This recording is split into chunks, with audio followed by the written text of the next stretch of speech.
Welcome to the Pinelander Podcast, the official podcast of Pineland, broadcasting to you from an undisclosed location deep inside Pineland, where we discuss faith, family, finances, firearms, freedom, food, and everything else in between, with those who believe in living free and living out the values that made this country free.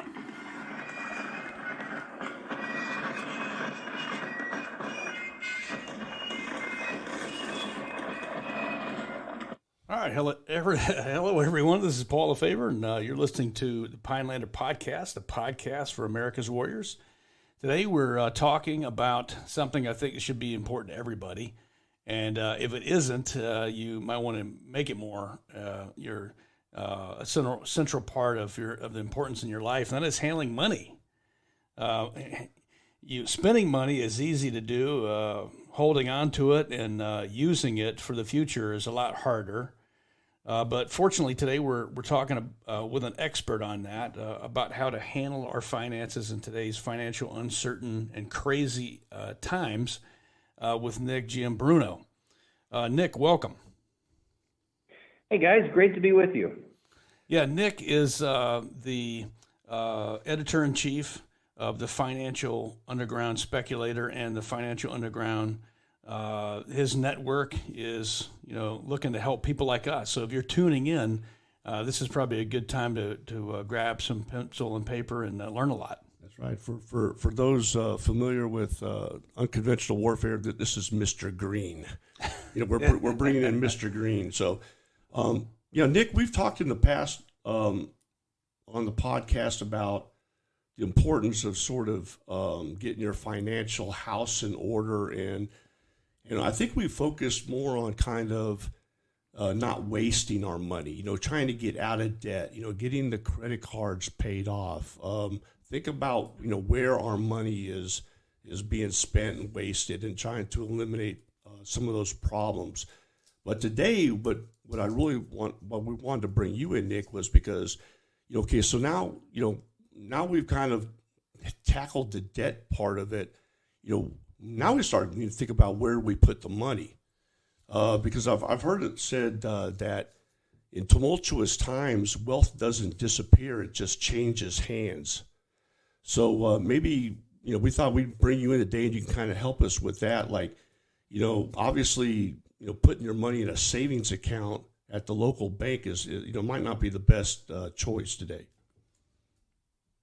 Well, yeah, that's right. And it is a perilous time. It's probably the most perilous time, not just financially. We're looking geopolitically, socially, the internal situation that people have seen in a long time, in generations possibly. But for money, I always like to start with the basics. People get confused unnecessarily. I mean, you don't need a PhD to know about money. Money is very simple and intuitive. It's simply a technology for transporting value through time and space, or in other words, to something that's useful for storing and exchanging value. That's all it is. Money is not, that's it. That's not doesn't need to be more complicated than that. It's just something that stores value and can exchange value. And if you look over time, people have used throughout history many different things of money. They used to use salt as money. That's where the word salary comes from. It's from the root word of sal in Latin. So people used to be paid in salt and use salt as money. People have used cattle as money, but most prominently, it has always come back to gold and silver to a lesser degree as the ideal forms of money throughout history and throughout different civilizations. Doesn't matter where you were in the world or really when it happened, is people always went back to gold and silver as ideal forms of money. But that's not what we have today. We have fiat money, which is basically money that politicians create out of thin air and force everybody else to use. It's really a degraded situation, quite frankly. It's a terrible situation because the government paper is a horrible way to store value because it continuously gets debased. It may be convenient for exchanging value, but storing value, it's horrendous. And one of the things I do, I travel around the world a lot, and most countries, the U.S. dollar is the best, of course, in the world in terms of government currencies. They're all worse from the U.S. dollar. It gets worse from there. So if you look at places in South America, in Africa, in other parts of Asia, they don't save in government currencies because they lose, a lot of their value every year. So they look at other things for savings. They save money in real estate. This is not an optimal way to do things. You shouldn't really need to save money in real estate. You should simply be able to save money in money, and that's how it used to be, a couple generations ago. But I think the history of money and understanding what money is, this really is the foundation. Because if you don't have that foundation, everything else is going to be, it's not going to make sense. So I think it's very important to start with that foundation. And the U.S. As a country has a rich history in this, and a very good history in terms of enshrined in the Constitution. Most people don't know this, but in the Constitution, it defines what money is. It's simply a weight of gold and silver is what the dollar is supposed to be. But of course, that has changed over the years. And if you look at the history of things, we have now a central bank that issues fiat currency. It's actually the third central bank. Most people don't realize the Federal Reserve is actually the third incarnation of a central bank in the United States. There were two other ones that existed prior to the Federal Reserve, but they were shut down amid a public uproar over them debasing the currency and engaging in all sorts of financial fraud and chicanery. So I think that is, I don't want to get too off into a tangent, but I think that kind of gives you an idea of where we can start. So I would start with that. I would start with just understanding what money is and kind of how it fits into the proper history and where we are today. So I can go more into this, or if you want to talk about a different topic, just let me know. No, I think that's the logical place to start because I think that's a lot of people are not aware of kind of like what money is. I mean, I think most of us grew up with the U.S. dollar. That's the only thing we understand. It's the only thing we know. We're not quite too sure what it is, but we know it works when we go down to the store. We get a job. They pay us in U.S. dollars. So I think that's the logical place to start is kind of like just understanding what money is. And kind of like what you were talking about, where some of these other things come into play, like, gold and silver and some of these other stores of value that we've used traditionally over time. Yes, well, certainly. So, what we have now, and this is unfortunate. It's not just for Americans; it's throughout the whole world. Most of humanity kind of just thoughtlessly accepts what the government gives their citizens as money and thinks that that's money. But this is patently absurd. Money doesn't have to come from government. Money should emerge from a free market process. I mean, it's almost as ridiculous if you transported yourself back to the Soviet Union and you asked the average Soviet citizen, where do the shoes come from? And they would say, well, the government factories make the shoes. Where else could the shoes come from? I mean, but it's kind of the same kind of mentality. When you ask most people about money, they say, oh, the government gives us money. Well, they give you inferior money because they give you a form of money that can be debased at will. I always liken it to this. What we have with government money and fiat money, which just means money that's created by decree, what you have here, it's very similar.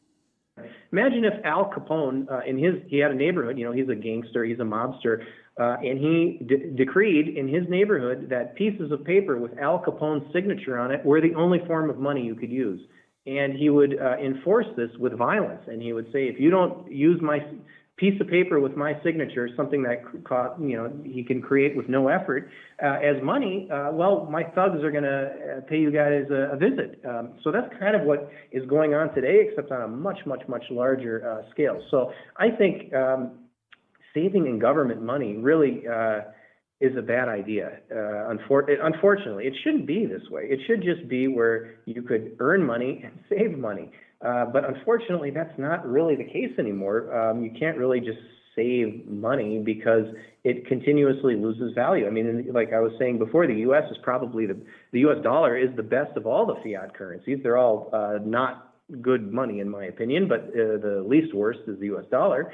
But even that, the U.S. dollar, even by the government's own inflation numbers, is losing a ton of money per year, a ton of purchasing power per year. And those numbers are definitely understated. Those inflation official government statistics almost certainly understate how much purchasing power you're losing. I don't have to tell you. Anybody can just go to the grocery store and see, well, can I buy as much as I used to a year ago, 2 years ago, 3 years ago?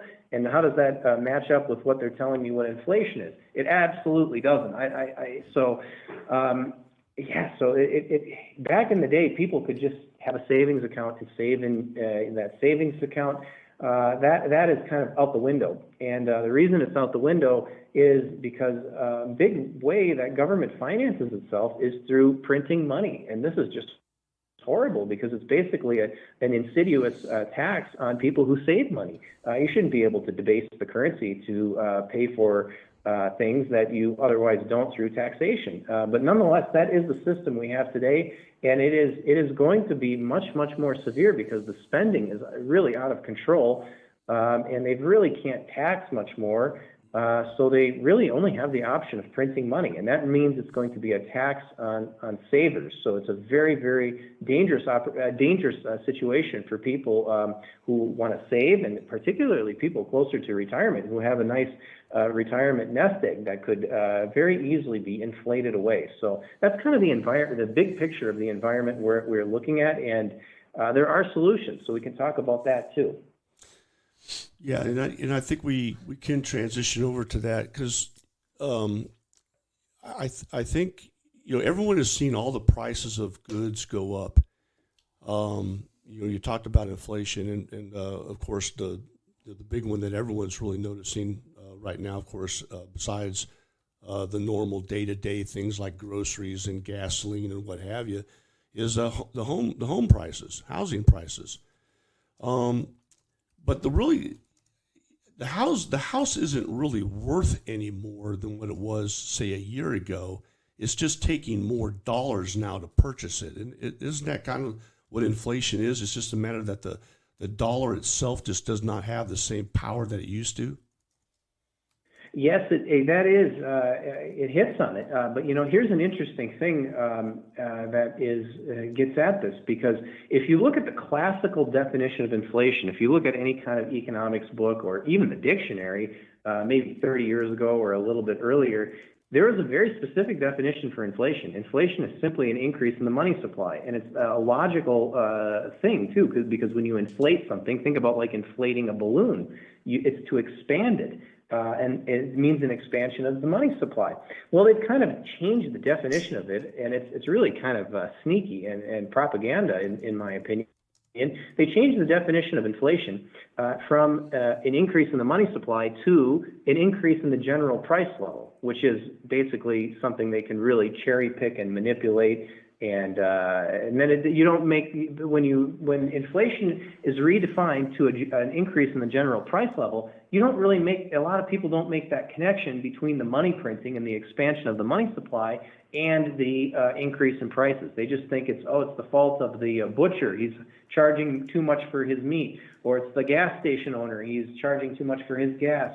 It's really not. It's the money printer who is at fault for a lot of these price increases. So I think it's important to have a proper understanding of what inflation is, where it comes from, because one thing I see in the media and in just in general in academia is there is a lot of misinformation and propaganda about inflation, and they mainly do it to confuse people, because there's a lot of people who benefit from inflation. The people who are closest to the money printers, it's something called the Cantillon effect, which is basically the people and institutions who are closest to the money printing, they benefit from this because they get the new money first before it's been kind of filtered out into the economy and hurts everybody else. So there are certainly winners in inflation. It's not really a fair thing. It's really taxation without representation, frankly, because you're taxing savers in a kind of surreptitious and secret way. So that's what's going on here. And I hate to say it, but I think the inflation is going to get much, much worse. So I think people need to prepare accordingly. One of the things that I noticed, I just got back from Africa, recently, and for those that travel quite a bit, we know that in times past, you could pretty much go anywhere, and the U.S. dollar was, you could use the U.S. dollar. It was highly sought after. But one of the things that I'm noticing in some of these countries that I go to is that when the dollar is suffering, you really see those economies suffer in their own currencies. For instance, the kwacha, or any other the rand, or any other form of currency that is tied to the dollar. We see that as the dollar loses value and is hurt, a lot of these other economies are getting hurt as well in their own currencies. Oh, absolutely. The U.S. dollar is just the least worst of bad options out there. It all gets worse from the U.S. dollar. So they're all bad. That's why they're forced to save in suboptimal savings vehicles and suboptimal stores of value. I mean, nobody should really need to use a house as a store of value. You should just need a house to be a house for housing. Shouldn't also simultaneously need to be a piggy bank for people. But the currencies have been so destroyed that they've been kind of forced into putting money into real estate and other items, but real estate more prominently, as a savings vehicle, because there's just no other option for people in a practical sense. I think, so what is the root of the problem is currency debasement. And it's just I travel around the world a lot and see this. I think it's irresistible for any government, whether it's the U.S. government, the Argentine government, the Zambian government, the Zimbabwean government. It's all the same. They all want the money printer. It's like a magic financing device, and they love it until it causes too much inflation and the currency blows up. But that is really the crux of the problem. Is giving politicians the money printer. That's I think historians, you don't even need to be a historian. You can see it today. It's one of the most disastrous financial changes that have happened over the past few generations. Previously, gold was money, and currencies were a representation of gold. So that slowly went away in the U.S., unfortunately, and the last link to gold was severed in 1971. So ever since then, the dollar has just been a floating abstraction. It's just been fiat money. And I think you can see a lot of our troubles financial troubles can be traced back to that fundamental and fateful decision to sever the dollar's link to gold. Well, Nick, what's a guy supposed to do now? I mean, you're working a job, you're saving your money, you're taking a portion of your earnings and you're stuffing it away. Obviously, sticking it in a savings account now is probably not the answer with the fact that the currency is being debased and the inflation. So you're really having to do something else with these dollars now if you're able to save some money. Yes.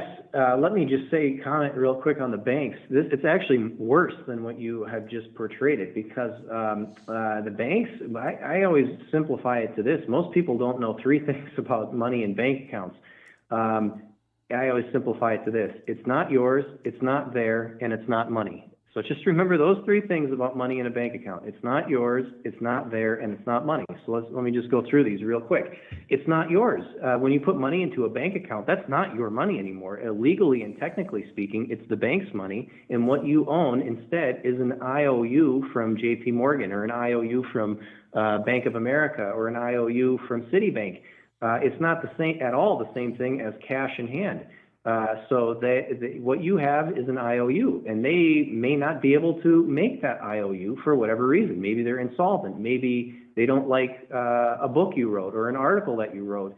It's really getting to that point, unfortunately. So the money and legally speaking, it's not yours. Once you've handed it over to the bank, it is no longer your money. It is legally the bank's money. And you have when you pop up your bank account online, that's not your money. That's what you actually have is an IOU. So that's very, very, very different than having physical cash in your hand. And I think most people don't understand that difference, but it's a very crucial difference. Number two, the money isn't even there. So if the banks practice something that I find to be completely fraudulent, it's called fractional reserve banking. It's a fancy way of calling it a Ponzi scheme. Really what it is banks are able to loan out money and give people the impression that the money is there when it's really not. If you had maybe 5%, definitely 10% of depositors come to the bank and say, I'd like my money, please, I'd like to withdraw it, they couldn't do it because they've loaned it out and pyramided it out several times over. So even if you think the money, even if the money in the bank isn't yours, but you really want to withdraw it, you can probably withdraw it. But if everybody withdrew it, not even everybody, if a small fraction of the depositors withdrew it at the same time, the money's just simply not there because the bank has engaged in fractional reserve banking, and all banks do that. And then the third is it's not money. We were talking about before fiat money. It's fake money. It's fiat money that they create out of thin air and in unlimited quantities. But that is not a very comforting thing to come to an understanding about. But it's the truth. That's absolutely the truth about banks in the world today. So no, I don't view them as safe custodians for your hard-earned savings. Look, we're going through a very difficult period.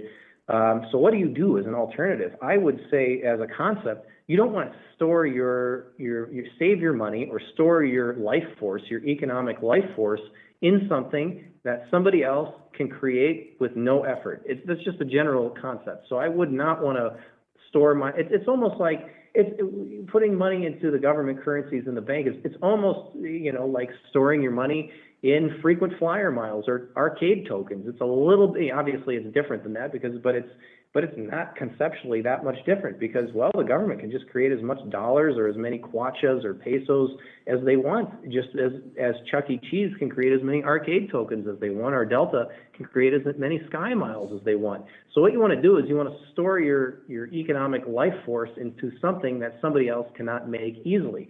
Traditionally, that's been gold. Gold has been the best way to do that. And I continue to believe, I think for long-term savings, for something that you're not going to need to touch for years, long-term savings, I think physical gold is fantastic. I highly recommend physical gold as a long-term savings. And ideally, it's in your possession or you put it into a trusted vault, a non-bank vault. And I think that is a much, much superior way to save for the long term, physical gold. Hey, so I got a question for you, Nick. Somebody who's, I'm picking up a lot of what you're saying. I'm a guy that's has used the age-old method of a savings account when I haven't blown through it all. As a younger guy, I live paycheck to paycheck. So I have, now that I'm 51, I have a little bit of a clue. But here's my question. Can you walk somebody like me, who is probably 99% of the listeners, walk us through like an actionable investment philosophy? Now, you mentioned gold, but like something else, like somebody, just give us a clue right now. Having said what you did, laid the groundwork, what would be the first thing that I would need to do to kind of get started? Well, gold is not cheap. It's almost $2,000 an ounce, for an ounce of bullion coin. What I would do is I would take your excess money that you don't need for long-term savings and look to save it in physical gold and silver coins, bullion coins. That's what I would do. Don't get into collector coins. That's just, too confusing and complicated. You're just going into bullion coins. That's what you want. You don't want these collector coins. You want the bullion. That's what you're going after. So a silver coin is much more, a 1 ounce silver coin is much more reasonable and affordable. And the ones I recommend would be the American Gold Eagle coins. They come in gold and silver, or the Canadian Maple Leaf, or some kind of sovereign, internationally recognized coin. Those are my two favorite, though. I like the Maple Leaf, which comes from Canada, and I like the Eagle, the gold and silver eagle, which the U.S. Mint produces. They're fantastic. And what you can do is you can find a local coin store that's near you, get to know the guy there. You can buy it in person. You can buy it in cash. There's plenty of websites available too where you can buy it and they'll ship it to you. I would recommend people have some physical gold with them. Then, that also, represents another problem too, because you have to secure that. That is something you have to secure. You don't just want to maybe keep a bunch of gold coins laying around the house. So you might want to look at putting it into a safe deposit box or a vault at some place. And there are certainly services that allow you to do that with ease. So a couple of my favorites, I use something called, and I can send you guys the link to it as well if you're interested. It's called SWP Cayman.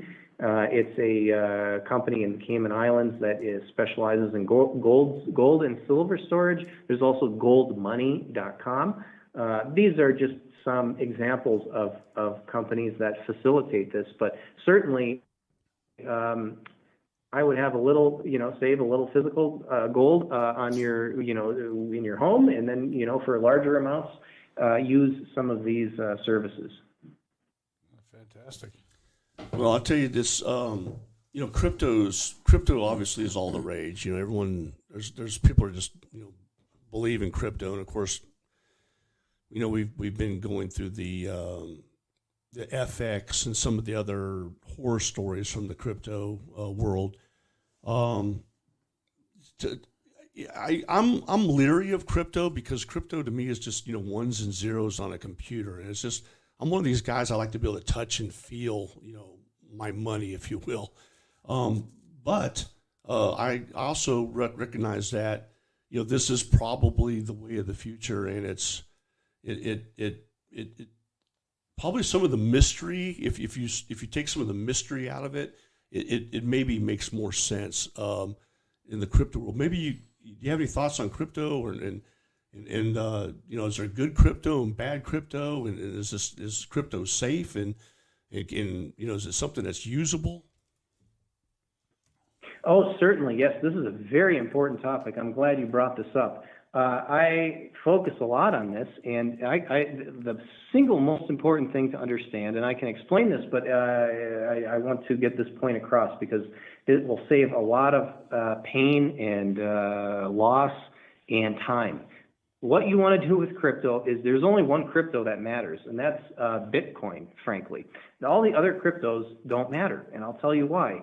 Because Bitcoin is the only one that nobody controls. It's the only one that a group of people can't get together and change it and increase the supply. It's very much like if you took the properties of gold and you digitized it. It's very much like digital gold, Bitcoin is. However, all the other cryptos, from Ethereum, which is the number 2 crypto, on down, there's tens of thousands of these things, they're more like digital frequent flyer miles or digital arcade tokens. There's a group of people that can get together and change the supply and change the rules. So they're not really that interesting to me. And they're also not equity. So if they're not good money, they're certainly not good money, the other cryptos, for that very basic reason I just explained. They're also, people think, oh, well, it's like investing in a startup, or it's like investing in a tech company. But it's really not either, because the other cryptos are not like equity. Well, what is equity? Equity is an ownership stake in a business, an ownership stake in an enterprise. Are these crypto tokens a legal ownership stake in anything? No, they're not. What are they? They are tokens, and they call themselves tokens. And what do you think is a characteristic of a token? It's like an arcade token. You can create them, a centralized entity can create them at will.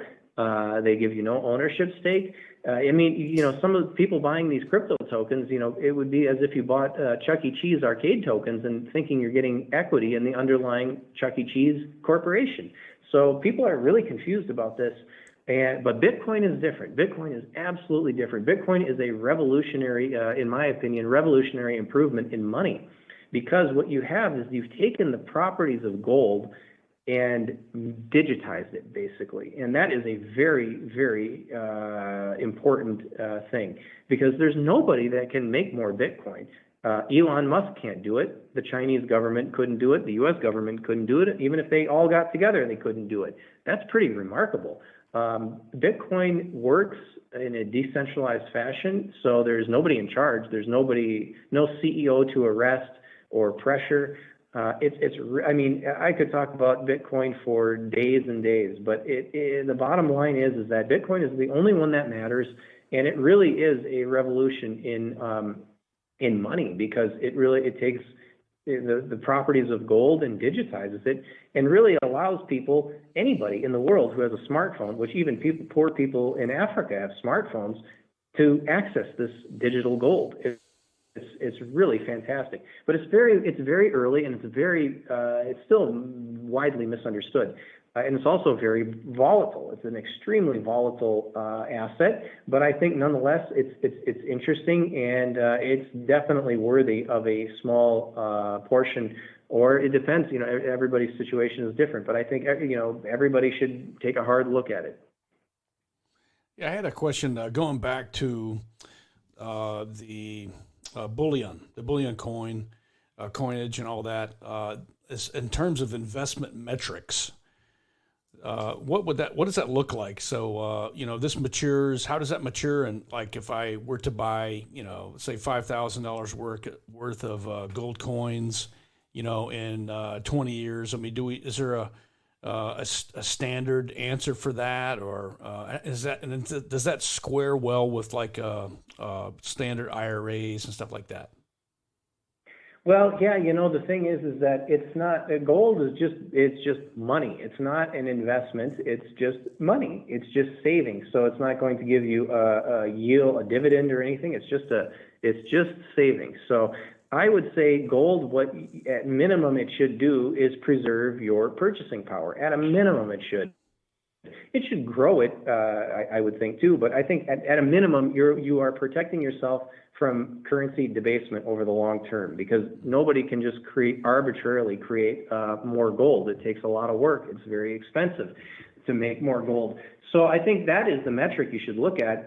It's a very conservative metric. And if you're interested in gold, gold stocks are a different category than gold bullion. That would be a way to invest, but they're very volatile and maybe not the most safest things, but they are an interesting way to play the gold trend. And yes, there are certainly ways you can invest in physical gold with an IRA. Absolutely, you can do that. It's a little bit more complicated, but it's totally doable. And actually, it's not that complicated. So I think, saving gold in your IRA is a great way to preserve your purchasing power in an uncertain time. Getting back to Bitcoin, I saw this article. I can't remember if it was on Zero Hedge or one of these other sites, but they was talking about the fact that there's folks that are I guess volunteer, if you will, to sort of maintain the code for Bitcoin. And so they go in and they just kind of make sure that the maintenance is kept up on the programming. So are you familiar with that? I mean, it kind of, because the article almost made it suggest that these 6 people could kind of control Bitcoin and can manipulate Bitcoin. But everything else that I've written on Bitcoin says that that's not really the case, that the algorithm is sort of set, and the way Bitcoin works is really can't be messed with too much. No, this is a misunderstanding, in my opinion. Bitcoin is a software. It's an open source software, which means anybody can look at the code. They can maintain it, but to really change it, it's not. How it works is like this: anybody can run Bitcoin, the software, which is the beauty of it. You don't need a supercomputer. Any average computer can do it. Any little Raspberry Pi, which is a little tiny computer, even cell phones can run the Bitcoin code. And if you really wanted to change it, you kind of have to get everybody to change it at the same time. To all of these people, that's very difficult. So those 6 people don't control it. So what they could do, yes, they could change the code. They could, but that doesn't mean it will be adopted. Let me make a comparison. It would be as if you have some guys who change the rules of chess so that pawns can go backwards. Anybody could do that. I could do it. I could call it chess 2.0. But is that going to catch on? It's probably not going to get the same network effects as Bitcoin, as the original chess. Likewise, somebody could change Bitcoin. Anybody can change. I could change it. I could change it in 5 minutes if I wanted to. But it wouldn't actually. It would be like changing. It would be like making a new version of chess, so to speak. So that's how Bitcoin works, and that works because it's decentralized, because everybody is running the software that they can choose to run. So everybody chooses to run the Bitcoin software. So if somebody wanted to change it, they could say, you know what, I'm going to change Bitcoin to increase the money supply of Bitcoin. It's like, okay, fine, but nobody's going to go along with your change. So the power of Bitcoin is in its use. This is what's different from Bitcoin, also from all the other cryptocurrencies. Bitcoin, the power, the sovereignty is with the users of Bitcoin, not with the developers. The developers cannot just change Bitcoin and expect the users to adopt it. That is actually not true with every other crypto. The developers have the sovereignty. They can just change it whenever they want. Bitcoin is different because it's genuinely decentralized in the sense that the users have the power to choose what version they want to use. So look at Bitcoin right now. I'm looking at it. Its market capitalization is $664 billion. That's a pretty big bounty in case somebody found a way to change it. That's a lot of money if there's somebody who could figure out a way to, manipulate it or change it. But so far, Bitcoin was launched, I think, in 2000, the early part of 2009, and nobody has been able to do it.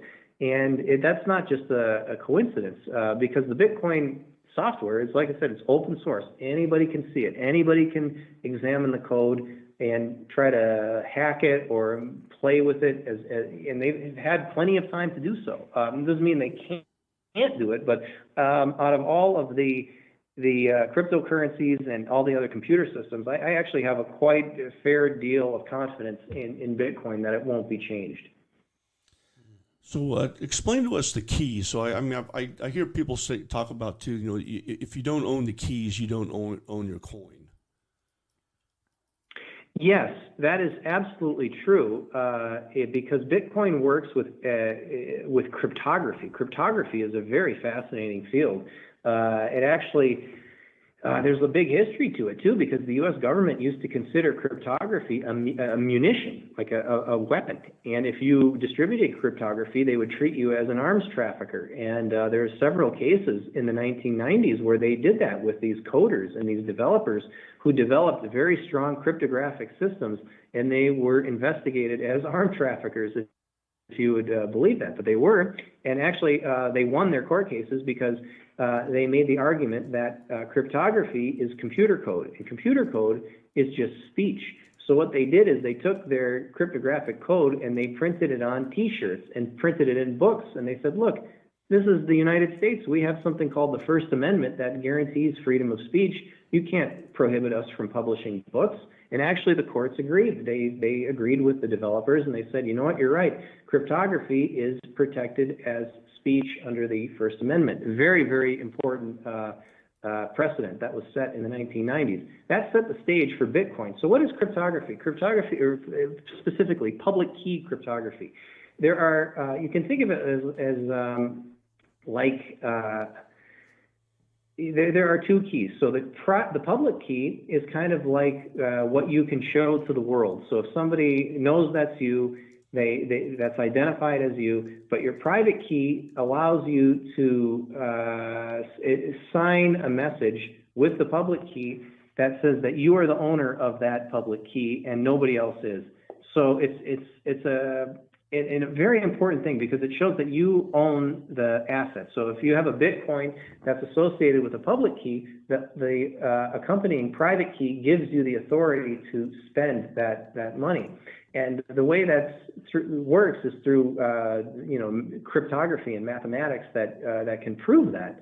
So what they say when they say about holding Bitcoin, holding the keys to your Bitcoin, which is absolutely important.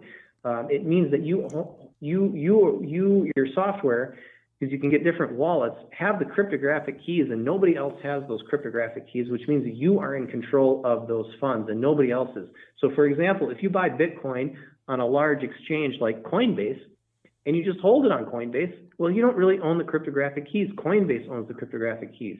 So what you want to do is you want to withdraw that Bitcoin off of the exchange into a private wallet that you and only you control the cryptographic keys. And that's a very, very important distinction, because we've seen so many tragic cases of these custodians stealing people's money, going bankrupt. We know this happened with FTX. FTX was practicing fractional reserve Bitcoin. So what banks do in the traditional financial system, they were doing with Bitcoin. The problem is that they can't really fractional reserve Bitcoin because there's no entity that can create more Bitcoin. That's why fractional reserve banking works in the traditional banking system, is because standing behind them is the Federal Reserve with the money printers. So if they get into trouble, they can always just create more dollars out of thin air to bail everybody out. With Bitcoin, there is no money printer. There is no central entity to bail everybody out. So when you practice a Ponzi scheme, as FTX was doing, then the whole thing just collapses when people start to withdraw, and that's exactly what happens. So I highly, highly recommend owning Bitcoin only off of the exchange and in a wallet where you control the keys. This is somewhat it's not as complicated as it sounds, and I do sell a guide on my website, Financial Underground, on how exactly to do this and sort of the best practices on how to do this too. But I think that's the very, very crucial point.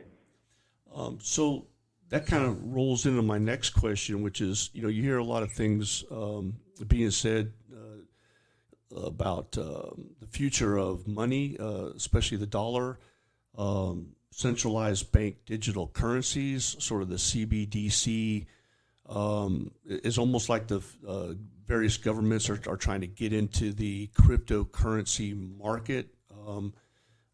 Tell us about that, and how does Bitcoin sort of fit into this whole CBDC concern?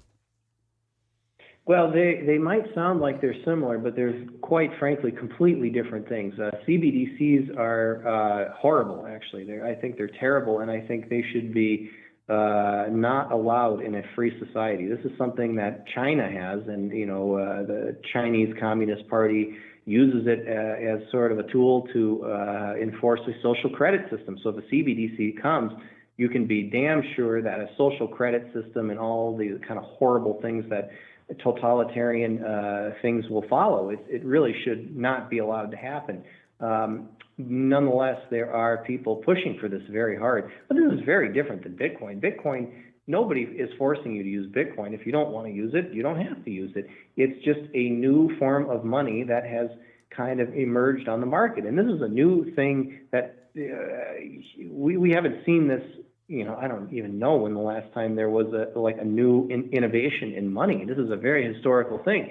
It's a new money that has gone from being worthless, in 2009 to now it's worth over $640-something billion and going to continue to grow, in my opinion.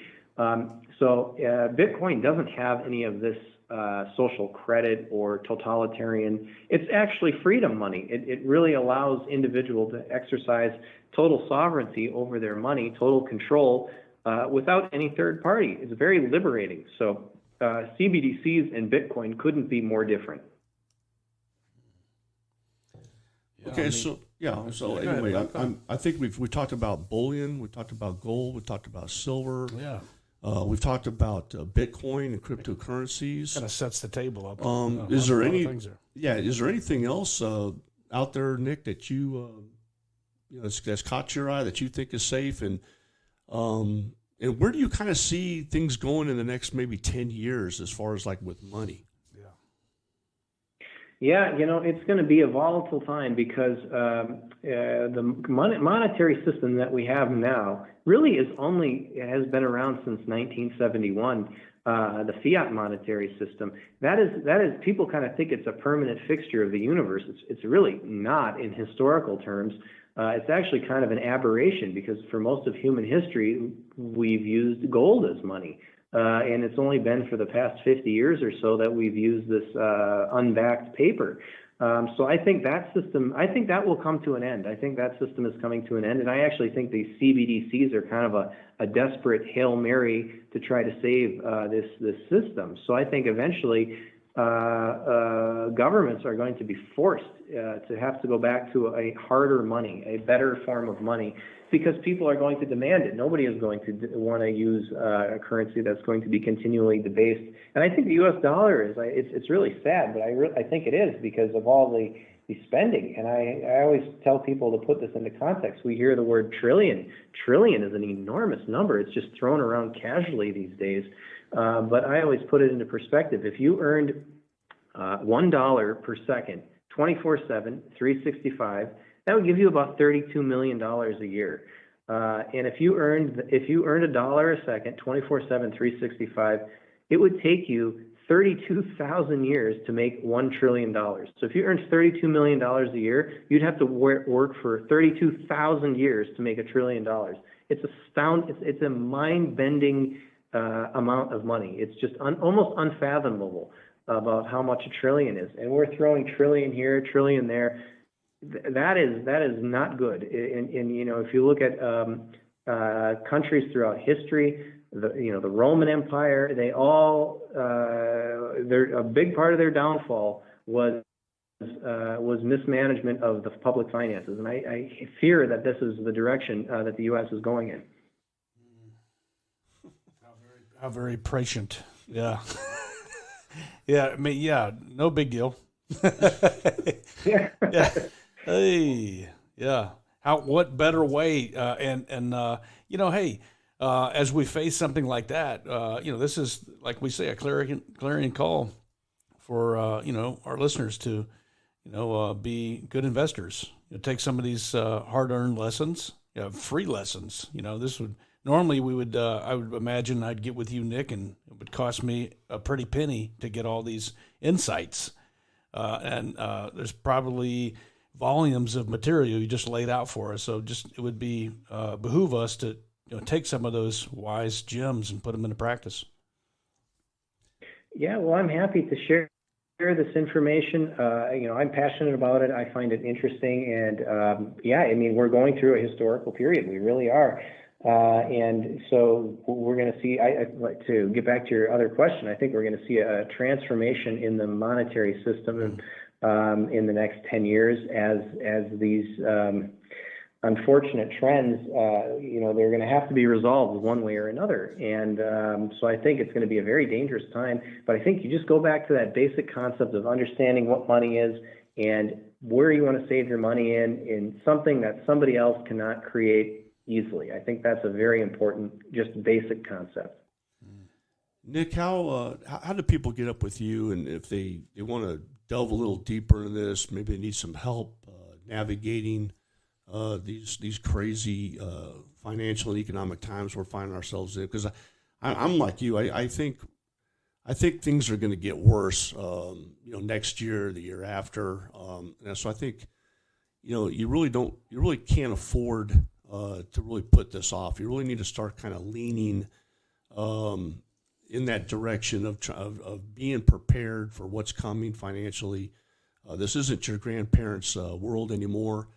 You really need to be thinking about being prepared for what's coming and the monetary system that's getting ready to change. So how do people get up with you, and if they need help, you know, they can find it?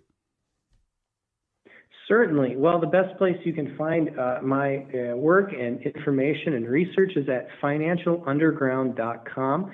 And specifically as it pertains to these things, I have a nice free PDF guide that people can download that looks at some of these issues, in particular about the gold bullion and where to buy it and so forth. And I also have a premium Bitcoin guide that offers, you know, this is you know, can be kind of complicated, but I've studied Bitcoin for many years. So really this Bitcoin guide is something I've distilled many years of study into, that explains it in very easy and plain language that anybody can understand, and also shows you how to use it in the most sovereign way and way possible. So there's hundreds of Bitcoin wallets and different software out there. So I've sifted through that and really got through all the noise to the pure signal. So I think that guide will really, if people are interested in Bitcoin and understanding, where cryptocurrency and how Bitcoin fits in and how they can use Bitcoin and how to get it, this is I think a very helpful guide for those people. Yeah, Nick, thanks for giving us a clue today. And for those who didn't catch it, it's financialunderground.com. Nick, there's so much to learn. And in the coming days, I think you've laid out, in fact, the first slide on your website, it really gets your attention to the explosion of inflation. And so this is a good time to wake up and get smart about your financial investment for yourself, for your family, to be responsible and not just be a clone and kind of just go along droning with the herd. So I appreciate your time that you spent with us today, Nick. And for those out there, go to the website. There's a lot to learn there. Thank you. Yeah, thank you for having me. Thanks, Nick. Appreciate it. We hope you enjoyed today's episode of the Pinelander podcast. If you enjoy our unique content, please consider supporting our sponsors. Soft News provides special operations news from around the world. It's where Paul and I go to keep abreast of what's going on within the SOF community. Check them out at soft.news. American Partisan. It's the vanguard movement of Western civilization. Be sure to check them out at americanpartisan.org. And, of course, Blacksmith Publishing. We've been serving the warrior class since 2013. They have great titles written for warriors, by warriors. If you're looking for excellent reference material or just want to enjoy a great novel, be sure to check out the bookstore. Or if you enjoy hanging out with warriors, come spend some time with us in the G-Base over at the Pinelander podcast. All that's at blacksmithpublishing.com. Until our next meeting, stay mentally and tactically smart, physically and spiritually strong, and socially astute. To each other we pledge our lives, our fortunes, and our sacred honor. May God continue to bless Pineland.